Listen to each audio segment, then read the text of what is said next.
He came in after we were finished with the shooting. Right here in the front. Right for the mic. Well, I'll give a question for Tracy and John to talk about the process of transferring and transforming this from the play to the film, because there's some distinct differences. And then I'd like to ask any or all of you on the stage to talk about, this is a very weighty play, very weighty movie, and you've done a lot of weighty roles. How does this fit into the scale of, particularly Meryl, fit into the scale of those roles that have been so heavy and deal with such emotional transition? But I'd like to first hear from you guys. Well, I can tell you that, it was very important to us that we tried to preserve the humor of the piece. I always sort of felt that in some ways the secret of the success of August Osage County was the humor, and that quite often when plays are turned into films, the humor is lost. Even when the films are still good. Who's Afraid of Virginia Woolf, Glengarry Glen Ross, right? I've done both of these plays, and they're outrageous comedies, but the movies become a gloomier affair, and they lose a lot of the humor. And I said to John early on, if that happens with August, we're dead, because you hear everybody up here talking about the pain that a lot of these characters are going through, and all that stuff is very real, it's very true, it's what the piece is about. But that's, while it may be difficult for the actors to live in, the truth is it would be impossible for an audience to watch were it not for the humor. The humor is really what sort of hooks you in, and as long as you're laughing, you're listening. And so John and I were, both of us, very assiduous about making sure that we didn't talk about it in terms of the laughs, but we talked about maintaining a certain buoyancy and rhythm, I think, that would still allow for audience laughter. And as I've seen it now a couple of times with large auditoriums of audience, it seems to be working. So I'm happy about that. Meryl, I'm sorry, go ahead, John. No, I was just going to say that was my real fear when we first started screening the film would anybody laugh? And the tremendous relief when they start to is great. And in every one of the things, Jean Dumanian, I think maybe here is one of our producers and produced the play on Broadway, and she gave me access to the videoed version of the play, which is in the archives at Lincoln Center, and I sat there with a copy of the play and a highlighter, and I highlighted before Tracy and I first met every single laugh in the Broadway play, and in our cutting of the piece, we literally only cut 2 spots that had laughs. We saved every single laugh, and for exactly that reason. The humor is what allows the characters to progress. And it's the way that in my family the tension was always dealt with, I think in many families, that someone's always trying to undermine the tension by saying something that's sort of funny, but not necessarily funny because it's actually a barb, it's actually getting at somebody else, but you laugh and then you try to figure out what you're going to say next to get them back that will also be funny. And on the flip side, with the weightiness. Yeah, Meryl, do you want to talk? Does that humor kind of help you in terms of dealing with the weightiness of the role? Well, every character I've ever played is about 5'6" and weighs about the same, in terms of weightiness. I was trying to look sicker and thinner than I actually am, but I felt.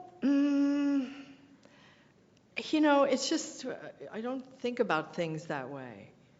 To me, one of the most excruciatingly funny pieces in this is the prayer, which is honestly, beautifully, earnestly given to the best of his ability. And it reminded me of church, when I used to go to church, and there was no laughter like the laughter that you could, if you could get the whole pew going like that. I mean, to me, things, you talk about the humor is born out of pain. Yeah, but you do want your laughs, and every single one of these actors here came to the first reading with the copy of the original play in their back pocket with their laughs that have been cut, you know, because I know. I spoke to you privately. We did? Yes, about things that I really didn't want to lose. And so you have a sense of, you know, what's going to buy you the attention of people. Otherwise, they want to kill themselves, you know, with this family. But it is so, it's like you come together with your friends and you say, I had Thanksgiving. I have to tell you what my mother said. Oh my God, I can't believe it. And you tell this story that was not funny when you were there, but in the telling, it's fabulous. And that's how you transform your life, because if you can't laugh about this stuff. We have time for one more question. I'll go way over there. You guys can fight among yourselves, the three of you. I'll go to the red, the person in the red in the middle. Last question. This is for Margo and Chris. Great. It was really fun for me to see you play a couple because I watched you on stage in Kentucky 30 plus years ago at Actors Theater of Louisville. And both of you. But what I can't remember, because I saw so many plays there, did you ever work on stage together, either there or elsewhere? One time in The Hostages. No, The Informer.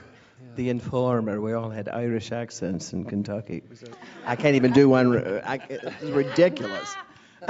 Still sounds like East Texas. It sounds just like East Texas. Everything I do, unfortunately.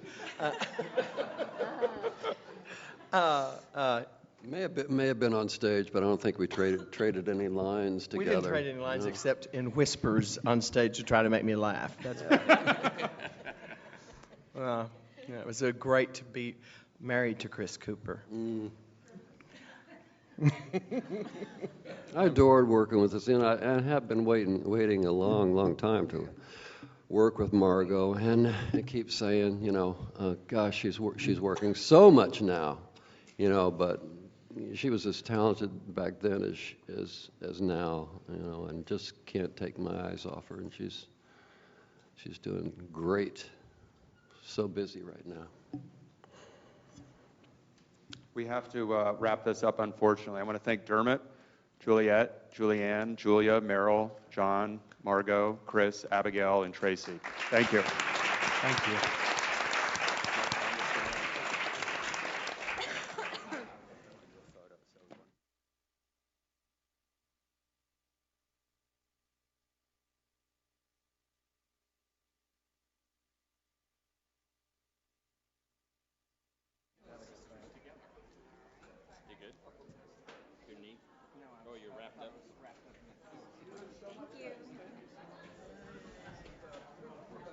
Not wasting this water.